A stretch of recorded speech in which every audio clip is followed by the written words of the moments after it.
Over 1 million people are estimated to die each year from diarrheal diseases as a result of unsafe drinking water, inadequate sanitation, and poor hygiene practices.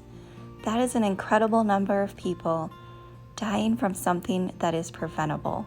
Hydromissions International is a small, faith-based nonprofit that provides safe water systems, sanitation facilities, and hygiene education programs to remote communities worldwide. So far, we have served in 40 countries across 5 continents. 790 million people still lack basic water services, and among them, 144 million collect drinking water from surfaces like this one. You probably wouldn't want to bathe in this water, let alone drink it, but that is the reality for a lot of people. And the burden of carrying that water falls on women and children. They miss out on school and opportunities when their days are spent carrying water. We are invited to villages, sometimes very remote, to teach the locals on how to drill their own water wells. We use a manual auger, which is really easy to transport and great for areas that don't have vehicle access. The auger is all man-powered, so it's great for these areas that don't have electricity. We can actually go to a depth of 100 feet to reach water. Once we're done training, we actually leave the tools in the community so they can drill as many wells as they want. This really ensures ownership and longevity of the wells. Because they've drilled them themselves, they're more likely to maintain them and to protect them.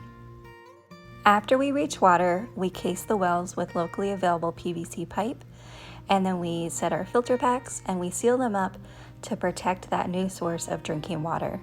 After, we build baler buckets and pumps. Here's a little bit of classroom work. The guys are taking apart and rebuilding valves that are used in baler buckets and manual hand pumps. We make sure that we design our pumps based only on the material that is locally available and affordable. So that means that our pumps may look different depending on what community we are in. By doing it this way, we're making sure the projects are as sustainable as possible. If we can't reach water by drilling water wells, then we move on to rainwater collection systems. These systems utilize metal roofs, gutters, and water storage tanks to capture, collect, and store the water for later use. In each of our projects, we provide 10,000 liters of water storage to schools, churches, and medical clinics. The medical clinic shown here is in Uganda. Dr. Sarah is thrilled because of the water tanks, she's able to have indoor plumbing. After we're done with water, we focus on sanitation. 673 million people still practice open defecation.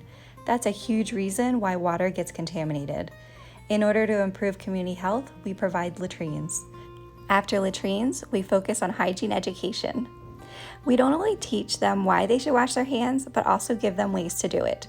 This is a tippy tap. It's a very easy, hands-free hand washing station. It also uses a minimal amount of water to get the job done. The most important part of the program is sharing the gospel with others. We explain that Jesus loves them and that He's the one providing for their needs. And we dedicate each and every project to the Lord. And that's it. Thank you for listening.